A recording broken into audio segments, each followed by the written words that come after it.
Sisi follows up preparations ahead of a transfer to the new administrative capital. Israeli occupation forces kill 3 Palestinians in the West Bank. And Libya's eastern-based parliament says there will be no election this year. Welcome back. The details. President Abdel Fattah al-Sisi followed up on Tuesday the executive status of preparations ahead of the transfer to the new administrative capital. This came during the president's meeting with Prime Minister Mustafa al-Madbouli, the Minister of Housing, Utilities and Urban Communities, Asim al-Ghazzar, and the Presidential Advisor for Urban Planning. President Sisi was briefed on the latest steps to transfer ministries and governmental bodies to the new administrative capital.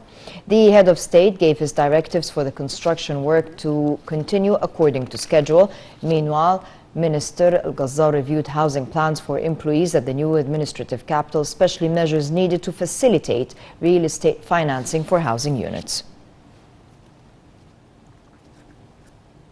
Prime Minister Mustafa al-Madbouli gave his directives to intensify efforts to alleviate sufferings of patients and their families in accordance with the directives of President Sisi. Following up efforts by the Higher Medical Committee during January, Madbouli also reviewed a report by committee head Dr. Hussein al-Masri, the cabinet's medical advisor. The Prime Minister praised efforts by the committee and its swift handling of the emergency calls by citizens.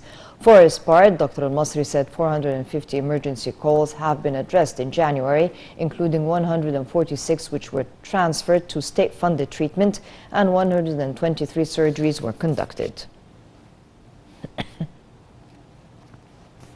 An international naval drill of the Southern Fleet in the Red Sea kicked off on Tuesday and will last for several days with the participation of Egyptian naval forces and the command of Western Joint Forces.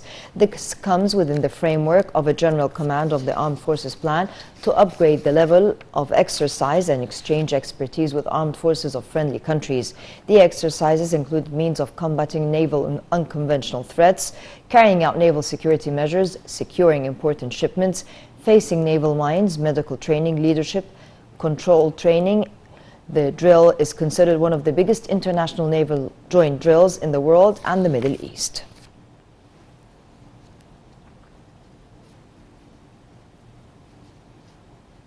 The National Media Authority decided on Tuesday